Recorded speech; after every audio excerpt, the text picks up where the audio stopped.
Hello dear friends, welcome है आप सभी का तनु क्लासेस 8 को में। तो आज के इस वीडियो में व्यष्टि अर्थशास्त्र का चैप्टर 4 जिसका नाम है पूर्ण प्रतिस्पर्धा की स्थिति में फॉर्म का सिद्धांत, इसी का आज हम लोग पार्ट 2 वीडियो लेकर के आए हैं। इससे पहले हम लोगों ने पार्ट 1 वीडियो को कवर किया है। जो भी पार्ट 1 वीडियो को कवर नहीं किए हैं उसका लिंक आपको इसी वीडियो के डिस्क्रिप्शन में दे दिया जाएगा, वहां से आप आराम से कवर कर सकते हैं। काफ़ी इंपॉर्टेंट चैप्टर है ये चैप्टर आपका, क्योंकि इसमें आप जानेंगे कि एक फॉर्म जो होता है पूर्ण प्रतिस्पर्धा की स्थिति में, यानी जब फुल्ली कंपटीशन चलती है मार्केट में, उस स्थिति में वो कौन सा सिद्धांत को अपनाते हैं, कौन सा नियम को अपनाते हैं, ये सारे चीज इस वीडियो के अंतर्गत, इस क्लास के अंतर्गत या फिर इस चैप्टर के अंतर्गत हम लोग जानते हैं। ठीक है, तो पार्ट 1 वीडियो में हम लोगों ने पढ़ा था कि पूर्ण प्रतिस्पर्धा क्या होता है, पूर्ण प्रतिस्पर्धा के मुख्य लक्षण क्या है या फिर महत्वपूर्ण लक्षण क्या है, कीमत स्वीकारक का व्यवहार क्या होता है, संप्राप्ति क्या है, कुल संप्राप्ति यानी टोटल रेवेन्यू जिसको बोलते हैं वो कैसे निकाला जाता है। उसके बाद हम लोगों ने पढ़ा था कि औसत संप्राप्ति यानी एवरेज रेवेन्यू जिसको AR यानी क्या बोलते हैं, एवरेज रेवेन्यू AR से इनको इंडिकेट किया जाता है। औसत संप्राप्ति कैसे निकाला जाता है इसको हम लोगों ने पढ़ा था।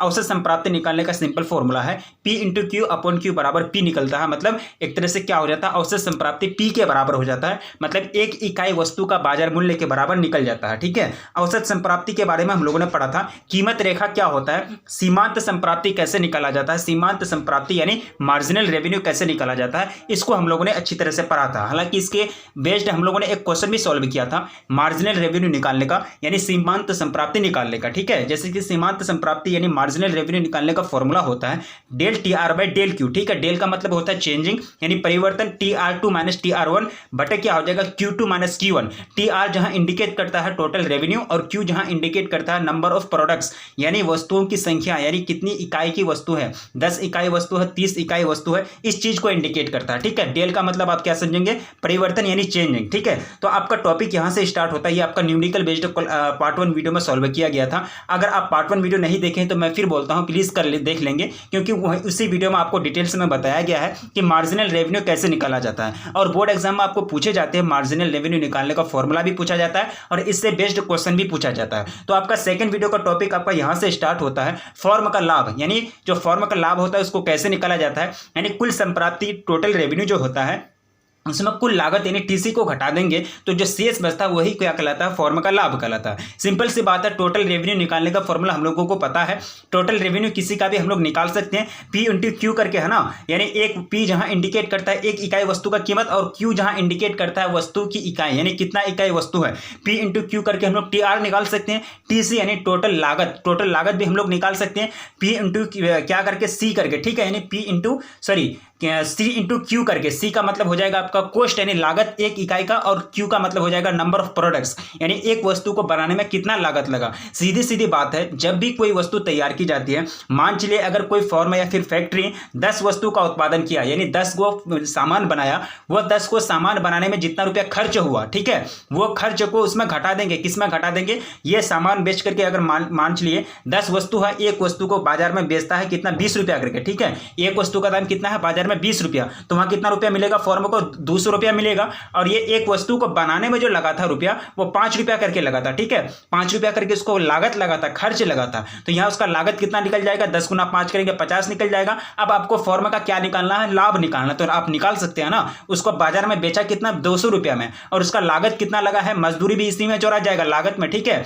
मजदूरी भी या फिर फर्म का जो टैक्स होता है, जो भी फी होता है, सारा चीज इसी में जोड़ा जाएगा। तो इसमें कितना बनता है, यहाँ टोटल खर्च जो होता है यानी टोटल लागत कॉस्ट जो होता है 50 रुपया। ठीक है, तो यहाँ 100 में 50 को घटा देंगे तो वहां क्या निकल जाएगा, फॉर्म का लाभ निकल जाएगा। ठीक है, सिंपल सी बात है, सीधी ये सिंपल सा फॉर्मूला है, आपको याद रखना है। लेकिन जब आपको घुमा के पूछा जाएगा तो आपको थोड़ा सा दिमाग लगाना है। ठीक है, तो कुल संप्राप्ति ने टोटल रेवेन्यू में अगर TC को घटा देते हैं, टोटल लागत को, टोटल कॉस्ट को घटा देते हैं, जो शेष यानी रिमाइंडर में बचता है वही क्या कहलाता है, फॉर्म का लाभ कहलाता है। और फॉर्म का लाभ को हमेशा पाई से सूचित किया जाता है। पाई मैथमेटिक्स में हम लोग पाई पढ़े हैं ना 10th क्लास में। पाई का मान क्या होता है, 22/7। क्या है पाई, क्या है, एक रेशनल नंबर है या फिर इरेशनल नंबर, आप लोग कमेंट करके बताएंगे प्लीज, अगर आप लोग जानते हैं, अगर याद है आप लोगों को मैथ में 10th क्लास में अगर आप लोग मैथ पढ़े हैं अच्छा तरह से, बताइएगा कि पाई क्या है, पाई परिमेय संख्या है या फिर अपरिमेय संख्या है, और 22/7 ये क्या है, ये दोनों में से बताइएगा 22/7 क्या है और पाई क्या है, बताइएगा। अगर जो बता देंगे तो उनको हम रिप्लाई 100% रिप्लाई करेंगे और उनका मैसेज हम वेट करेंगे, ठीक है। तो बताइएगा क्या है, ये एक्स्ट्रा वर्क है आप लोगों के लिए। देखते हैं, थोड़ा भी याद भी होना चाहिए पीछे, पाई जो है क्या है और 22/7 क्या है, परिमेय है या फिर अपरिमेय है, ये जस्टिफाई करके आप लोग कमेंट करके बताएंगे। तो चलिए आगे बढ़ते हैं। तो फॉर्म का लाभ हम लोग कैसे निकालते हैं, कुल संप्राप्ति में कुल लागत को घटा देंगे तो पाई निकल जाएगा। तो पाई का फॉर्मूला हम लोग लिख सकते हैं, पाई बराबर TR, पाई बराबर TR माइनस TC। क्यों नहीं लिख सकते हैं, क्योंकि TR जो इंडिकेट करता है टोटल रेवेन्यू, यानी टोटल जो संप्राप्ति प्राप्त हुई, यानी टोटल संप्राप्ति जो मिला मार्केट में वस्तु को बेचने से फर्म को, उस चीज को इंडिकेट करता है TR, और टोटल खर्च को कौन इंडिकेट करता है, TC। तो TR में TC घटा देंगे तो पाई निकल जाएगा। पाई किस चीज को इंडिकेट करता है, फर्म का लाभ को, यानी प्रॉफिट ऑफ फर्म को इंडिकेट करता है। अब चलिए नेक्स्ट पॉइंट आपका है लाभ, यानी लाभ ज्यादा होने पर संप्राप्ति यानी सीमांत संप्राप्ति और सीमांत लागत आपस में बराबर होता है, अर्थात पाई का मान अधिकतम होगा, यानी पाई का मान क्या हो जाएगा, अधिकतम होगा यदि MR बराबर AC हो जाएगा। यानी मार्जिनल रेवेन्यू जब और मार्जिनल कॉस्ट अगर आपस में बराबर हो जाता है, मार्जिनल का मतलब आप समझते हैं सीमांत, यानी अंतिम वस्तु के इकाई, यानी अंतिम इकाई पर जो भी खर्च की जाती है उसके मतलब खर्च करने पर जो चेंजिंग आती है टोटल रेवेन्यू में, उसी को क्या बोलते हैं, मार्जिनल रेवेन्यू बोलते हैं, ठीक है। मार्जिनल कॉस्ट और मार्जिनल रेवेन्यू अगर दोनों अगर आपस में ज्यादा होता है तो उस स्थिति में क्या होगा, पाई का जो वैल्यू होगा यानी फॉर्म का जो लाभ होगा वो क्या होगा, ज्यादा होगा। ये चीज आपको याद रखना, समझ गए। फॉर्म का लाभ कैसे निकाला जाता है, हर एक चीज को समझना है। यहाँ इतना शॉर्ट करके बताया जा रहा है आपको, बुक आप पलटेंगे जब आप, बुक आप में इतना घुमा फिरा करके दिया हुआ है, लेकिन शॉर्ट करके आपको बताया गया। शॉर्ट आप याद रखेंगे और शॉर्ट याद करके आप ज्यादा से ज्यादा उसको लिखेंगे अपनी भाषा में, तो ये बेस्ट होता है, ठीक है। अब नेक्स्ट पॉइंट आपको बताया जा रहा है फॉर्म का पूर्ति वक्र, फॉर्म का पूर्ति वक्र यानी सप्लाई कर्व फॉर्म।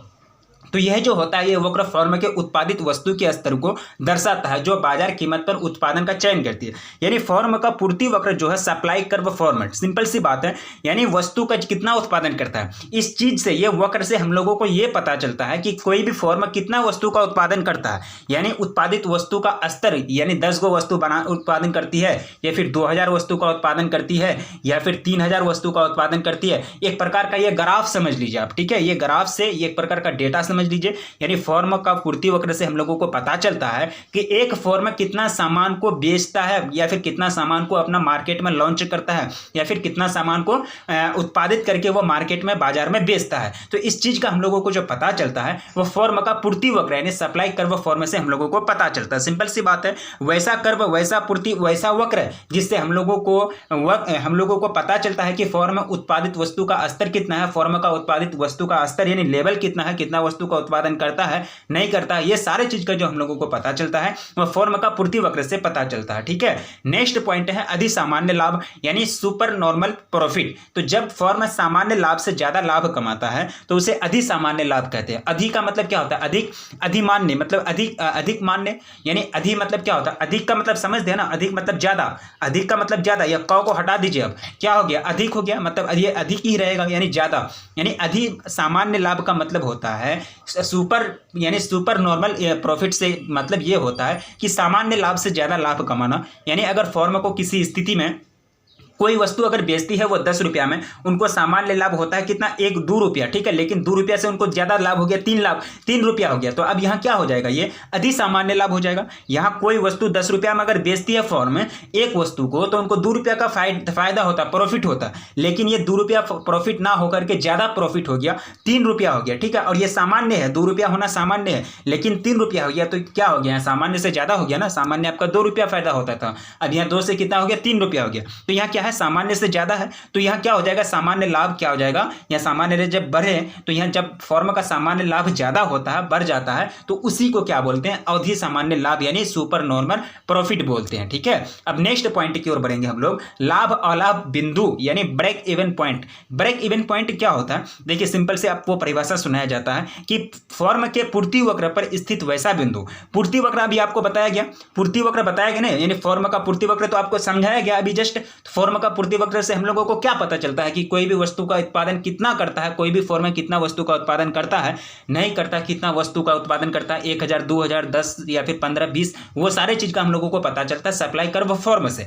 और यही सप्लाई कर्व फॉर्म से एक प्रकार का रेखा होता है, ठीक है। तो इसी पर कोई ऐसा बिंदु, यानी एक ऐसा बिंदु को लाभ अलाभ बिंदु कहते हैं, जिस पर फॉर्म के पूर्ति वक्र पर स्थित वैसा बिंदु जिस पर क्या होता है कि फॉर्म केवल साधारण लाभ कमाता है, उसी को क्या बोलते हैं, लाभ अलाभ बिंदु को बोलते हैं, ठीक है। यानी फॉर्म केवल साधारण लाभ कमाता है, ज्यादा लाभ कमाना नहीं पाता है, ज्यादा मतलब पैसा प्रॉफिट नहीं कमा पाता है, तो उसी को क्या बोलेंगे, लाभ अलाभ बिंदु। सबसे पहली बात आप ये याद रखेंगे कि ब्रेक इवन पॉइंट जो होता है वो कौन सा रेखा पर होता है, फॉर्म के पूर्ति वक्र पर, यानी फॉर्म के पूर्ति कर्व पर, यानी फॉर्म का पूर्ति वक्र यानी सप्लाई कर्व पर होता है। सप्लाई कर्व फॉर्म का आपको पता चल गया क्या होता है। और उसी पर एक बिंदु होता है, एक पॉइंट होता है, जिस पर क्या होता है कि फॉर्म को ज्यादा लाभ होता है ना ज्यादा हानि होता है। मतलब क्या होता है कि फॉर्म को साधारण लाभ होता है, नॉर्मल प्रॉफिट मिलता है, ज्यादा लाभ नहीं मिलता है, ठीक है, हल्का फल्का लाभ मिलता है। तो उस बिंदु को क्या बोलेंगे, लाभ अलाभ बिंदु। अब ये लाभ अलाभ बिंदु मतलब यहाँ क्या होता है, ये बिंदु किस चीज को इंडिकेट करेगा, ये बिंदु इंडिकेट करेगा जब आपको फॉर्म का पूर्ति वक्र पर कोई बिंदु किस चीज को इंडिकेट करता है, वो नंबर ऑफ प्रोडक्ट्स यानी वस्तुओं की संख्या को इंडिकेट करता है, वस्तुओं की संख्या को इंडिकेट करता है। अब नेक्स्ट पॉइंट है पूर्ति की कीमत लोच यानी price elasticity of supply.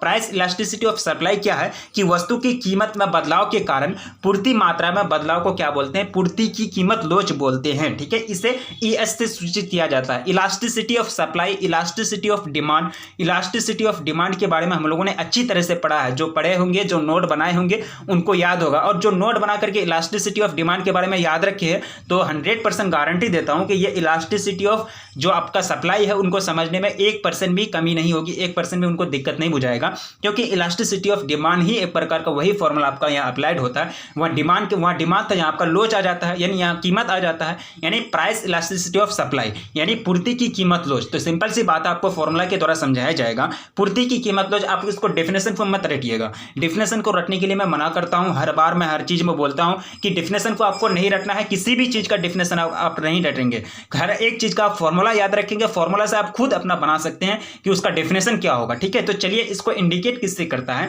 ES से इंडिकेट किया जाता है पूर्ति की कीमत लोच को, ठीक है, यानी प्राइस इलास्टिसिटी ऑफ सप्लाई को ES से इंडिकेट किया जाता है। तो वस्तु की कीमत में बदलाव के कारण पूर्ति की मात्रा में जो बदलाव आता है उसी को पूर्ति की कीमत लोच बोलते हैं, ठीक है। अब चलिए सीधा सीधा बात है, अगर इसको आप समझने नहीं पाते हैं तो सिंपल सी बात है, पूर्ति की मात्रा में प्रतिशत परिवर्तन और कीमत में प्रतिशत परिवर्तन के अनुपात को क्या बोलते हैं, पूर्ति की कीमत लोच बोलते हैं। ये क्या, पूर्ति की मात्रा में प्रतिशत परिवर्तन बटा क्या किया है, कीमत में प्रतिशत परिवर्तन। तो आप ये भी लिख सकते हैं ना कि पूर्ति की कीमत लोच वह लोच है, पूर्ति की कीमत लोच वैसी राशि है जिसमें यह दर्शाया जाता है, यानी पूर्ति की मात्रा में प्रतिशत परिवर्तन और कीमत में प्रतिशत परिवर्तन के अनुपात को, ये क्या अनुपात दिखाता है ना, ये बटा क्या है, अनुपात को दिखाता है। ये इसी अनुपात को क्या बोलते हैं, पूर्ति की कीमत लोच बोलते हैं। मत रटिए फॉर्मूला, मत रटिए मतलब डिफिनेशन, कोई रटने का जरूरत नहीं है। हाँ, अगर याद हो जाता है और 2-4 बार रखने से, आपको देखने से याद हो जाता है, बहुत बेस्ट बात है, लेकिन रटना नहीं है, ठीक है। तो पूर्ति की कीमत लोच आप समझ गए। तो फॉर्मूला जो इसका होता है, सिंपल सी बात है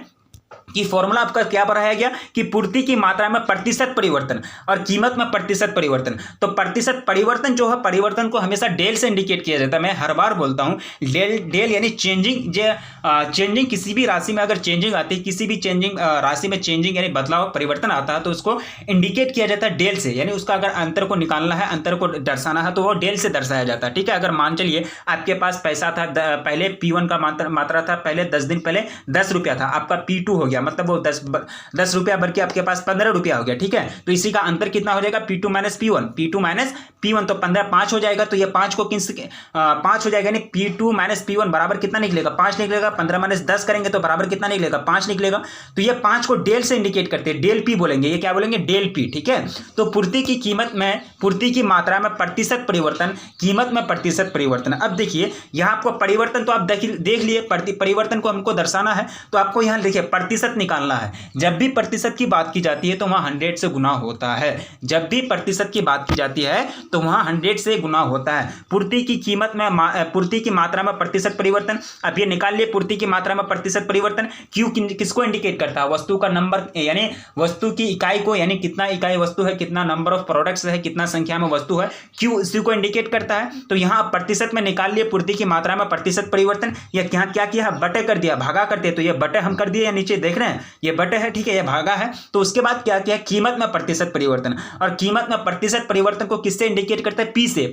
और कीमत को किससे? पी से इंडिकेट करते हैं, प्राइस से इंडिकेट करते हैं। तो आप देखिए डेल पी बाई पी, तो ये क्या है, कीमत में परिवर्तन है, एक प्रकार का क्या है, कीमत में परिवर्तन है। डेल पी क्या है, कीमत में परिवर्तन है। अब इसको प्रतिशत निकालना है, तो प्रतिशत निकालने के लिए क्या करते हैं, पी से भागा दे देंगे और 100 से गुना कर देंगे। तो यहाँ क्या निकल जाएगा, प्रतिशत निकल जाएगा। ये फॉर्मूला आप याद रखेंगे ना, ये फॉर्मूला जब आपको याद हो जाएगा तो आपको इलास्टिसिटी ऑफ सप्लाई के बारे में, इलास्टिसिटी ऑफ मतलब कीमत यानी पूर्ति की कीमत लोच के बारे में आपको रटना नहीं है। ये फॉर्मूला आप याद रखेंगे। अगर ये फॉर्मूला फिर भी समझ में नहीं आ रहा तो प्लीज कमेंट करके बताएंगे। अगर कमेंट करके बताएंगे, पहले फिर मैं बोल रहा हूँ, आप इलास्टिसिटी ऑफ डिमांड पढ़ेंगे, आपको पढ़ाया गया चैप्टर में, चैप्टर 1 या 2 में पढ़ाया गया आपको इलास्टिसिटी ऑफ डिमांड के बारे में। अब चलिए इसके बेस्ड हमको क्वेश्चन सॉल्व करना है। इसके बेस्ड हमको क्वेश्चन आया बोर्ड एग्जाम में कि P1 जो है प्राइस है, जो पहला यानी पेन की कीमत P1 यानी पहला जो प्राइस है कीमत, यानी पहले जो पेन का दाम था वो कितना था, 10 रुपया था। और नया पेन जो निकल आया वही मार्केट में, जो वही पेन थोड़ा सा बदल करके चमक धमक करके जो आया उसका अब दाम कितना हो गया, 30 रुपया हो गया, ठीक है। और अब वहाँ क्या कर रहा है, कोई कस्टमर, कोई ग्राहक जो है वो खरीद रहा है। पहले जो पेन P1 की मात्रा में जो ये खरीदा था, नंबर ऑफ पेन्स, यानी जब एक पेन का दाम 10 रुपया था तो उस टाइम वो पेन कितना खरीदा था, 200 पेन खरीदा था, ठीक है। लेकिन अभी जो वो मार्केट में गया, दुकान में गया, तो पेन का दाम बढ़ करके कितना हो गया, 30 रुपया हो गया, वही पेन का दाम, यानी P2 हो गया, P1 से P2 हो गया। और अब वो नया जो पेन खरीदा Q2, वो 1000 पेन खरीदा, ठीक है। तो अब आपको निकालना है, इसमें क्या निकालना है, पूर्ति की कीमत में लोच, पूर्ति की कीमत में लोच आपको निकालना है। तो सिंपल सी बात आपको दिया है ना, यहाँ आपको दे दिया है P1 और P2 दे दिया है, Q1 और Q2 दे दिया है। तो डेल P आप निकाल सकते हैं, डेल P आप निकाल सकते हैं, डेल Q भी निकाल सकते हैं, ठीक है। डेल P और डेल Q दोनों निकाल सकते हैं। अब देखिए यहाँ जो आपका P है ना, ये आपका Q1 बैठेगा, P1 Q1, नीचे आपका प्रतिशत निकालने के लिए P1 और Q1 बैठेगा। तो आपको सबसे पहले क्या निकालना है, आपूर्ति की मात्रा में यानी प्रतिशत परिवर्तन। आपूर्ति की मात्रा में प्रतिशत परिवर्तन आप कब निकालेंगे, यानी वस्तु की संख्या में जो परिवर्तन आया उसको आप डेल Q से इंडिकेट करते हैं। उसके बाद प्रतिशत निकालने के Q1 बाई इंटू 100 कर देंगे, कि बाय क्या करेंगे, del Q by Q1 into 100 कर देंगे। तो ये क्या निकल जाएगा, आपूर्ति में एक प्रकार का प्रतिशत निकल जाएगा। तो डेल बराबर क्या हो जाएगा, Q2 माइनस Q1 बटे Q इंटू 100 हो जाएगा। अब देखिए Q2 का वैल्यू कितना है, Q2 का वैल्यू आपका 1000, ठीक है। और Q1 का वैल्यू कितना है, 200, ठीक है। तो Q2 माइनस 1000 माइनस 200, 1000 माइनस 200, और Q1 का वैल्यू आपका Q1 यहाँ ऊपर भी है और नीचे भी है, तो यहाँ भी 200 बैठेगा, यहाँ भी 200 बैठेगा, ठीक है। तो 800 गुना क्या हो जाएगा, अब देखिए ये कटेगा, 2 कटेगा, ठीक है। यहाँ तो क्या हो जाएगा, ऊपर 800 बचेगा, 800 भगा कितना करेंगे, 200, ठीक है। फिर यहाँ से कितना कर देंगे, आपका 800 भगा 200, यहाँ कितना निकल जाएगा, 400 निकल जाएगा, ठीक है। ये क्या निकल जाएगा, 400 निकल जाएगा। अब इस प्रकार से आपको सॉल्व करना है। Mistake 1 second please. अब देखिए ये 0 कटा, ठीक है, ये 0 कटा, तो यहाँ नीचे कितना बचा, 2 बचा, ठीक है। तो यहाँ कितना बचेगा, ऊपर 800 बचेगा, 800 बचने के बाद नीचे आपका जो आएगा 2 आएगा, ठीक है। तो यहाँ कितना होगा, 400 हो जाएगा, यहाँ कितना हो जाएगा, 400 हो जाएगा, ठीक है। सिंपल सी बात है, यहाँ 400 आया।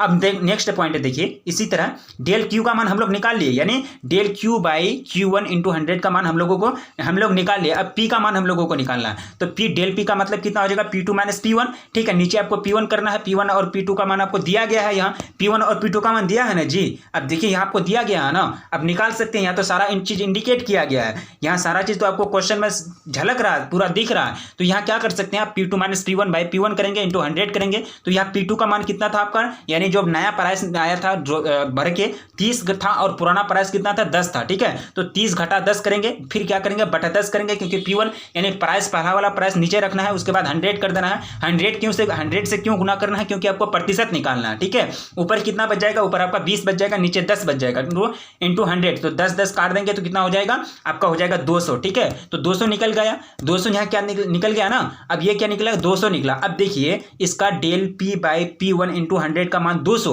और ठीक है। अब यहाँ देखिए del q by q one का मान कितना निकला, del q by q one का मान 400 निकला। कितना निकला 400 निकला। अब देखिए आपका फॉर्मूला कह रहा है, फॉर्मूला आपको क्या कह रहा है कि del q by q one into 100 बटे क्या करेंगे del p by p one into 100, ये आपका elasticity of demand elasticity of supply निकल जाएगा, दोनों का अनुपात निकाल लेंगे। तो 400 बटे क्या करेंगे आपको करना है 400 बटे आपको क्या करना है 400 बटे 200 करना है। तो 400 बटे 200 यानी ES अतः यानी प्रूफ लास्ट में हम लोग पहुंच गए कि 400 बटे 200 करेंगे तो इलास्टिसिटी ऑफ सप्लाई निकल जाएगा। तो इलास्टिसिटी ऑफ सप्लाई कितना निकला 2 निकला। समझ गए, ये फॉर्मूला आपका न्यूमेरिकल बेस्ड है। अगर आप नहीं समझे प्लीज कमेंट करके बताइएगा, क्योंकि इससे क्वेश्चन आता है भाई, इससे आपको क्वेश्चन पूछा जाएगा ना बोर्ड एग्जाम में, तो क्वेश्चन को तो छोड़ना नहीं है, क्वेश्चन को तो बनाना है। ठीक है, अब चलिए नेक्स्ट पॉइंट हम लोगों को पढ़ना है। नेक्स्ट पॉइंट आता है हम लोगों के, काफ़ी इंपॉर्टेंट पॉइंट है, आपको ये पॉइंट आपको पढ़ाया जाता है। एक पूर्ण प्रतिस्पर्धा बाजार में फर्म कीमत स्वीकारक होता है। ठीक है, यानी एक जो होता है पूर्ण प्रतिस्पर्धा बाजार, आपको पढ़ाया गया कि पूर्ण प्रतिस्पर्धा बाजार में क्रेता और विक्रेता की संख्या सीमित नहीं होती है, कितना भी संख्या हो उसका कोई ठिकाना नहीं होता है। क्रेता और विक्रेता उत्पादक जो भी होता है वो सारे चीज़ को सारे चीज़ का उन लोगों को जानकारी होता है कि कौन सा वस्तु कितना कीमत पर दी जा रही है, कौन सा वस्तु कितना वस्तु पर खरीदी जा रही है, ये सारा चीज़ का जानकारी उन लोगों को होता है। ठीक है, प्रौद्योगिकी यानी टेक्नोलॉजी प्रगति से, टेक्नोलॉजी का विकास से, टेक्नोलॉजी का डेवलपमेंट से फर्म का पूर्ति वक्र दाहिने और शिफ्ट हो जाती है। ये चीज आपको याद रखना है। ठीक है, तो आपका ये पार्ट 2 वीडियो था। ठीक है, पार्ट 2 वीडियो था। तो पार्ट 2 के अंतर्गत हम लोगों ने पढ़ा कि इलास्टिसिटी ऑफ कीमत, इलास्टिसिटी ऑफ सप्लाई, यानी ये आपका फॉर्मूला काफ़ी बेस्ड है। पूर्ति की कीमत लोच हम लोग कैसे निकालते हैं, प्राइस इलास्टिसिटी ऑफ सप्लाई यानी ES हम लोग कैसे निकालते हैं, लाभ अलाभ बिंदु क्या है, अति सामान्य लाभ क्या है यानी सुपर नॉर्मल प्रॉफिट किसको बोलते हैं, फॉर्म का पूर्ति वक्र क्या है, लाभ कैसे निकाला जाता है, फॉर्म का लाभ क्या होता है, इस चीज़ को हम लोगों ने पढ़ा। ठीक है, पार्ट 1 में हम लोगों ने जो पढ़ा था वो आपको तो पढ़ा ही दिया गया, पहला ही बता दिया गया। ठीक है, तो ये आपका पार्ट 2 वीडियो था। तो पार्ट 3 वीडियो कमिंग सून है, मतलब बहुत ही जल्द आपका पार्ट 3 वीडियो आएगा और पार्ट 3 वीडियो में पूरा चैप्टर आपका थ्योरी जो है वो कंप्लीट कर लिया जाएगा। ठीक है, तो हाँ, लास्ट में आपसे विनती की जाती है कि आप लोग वीडियो को लाइक करना क्यों भूल जाते हैं, तो प्लीज वीडियो को लाइक कीजिए और अपने दोस्तों में एक बार जम करके शेयर कर दीजिए। चैनल पर पहली बार विजिट करें तो प्लीज चैनल को सब्सक्राइब कर लीजिए, क्योंकि पूरी तरह से आपको हर एक सब्जेक्ट की तनु क्लासेस 8 कॉम पर तैयारी कराई जाती है। रखिए अपना ख्याल, मिलेंगे फिर नेक्स्ट क्लास में, तब तक के लिए जय।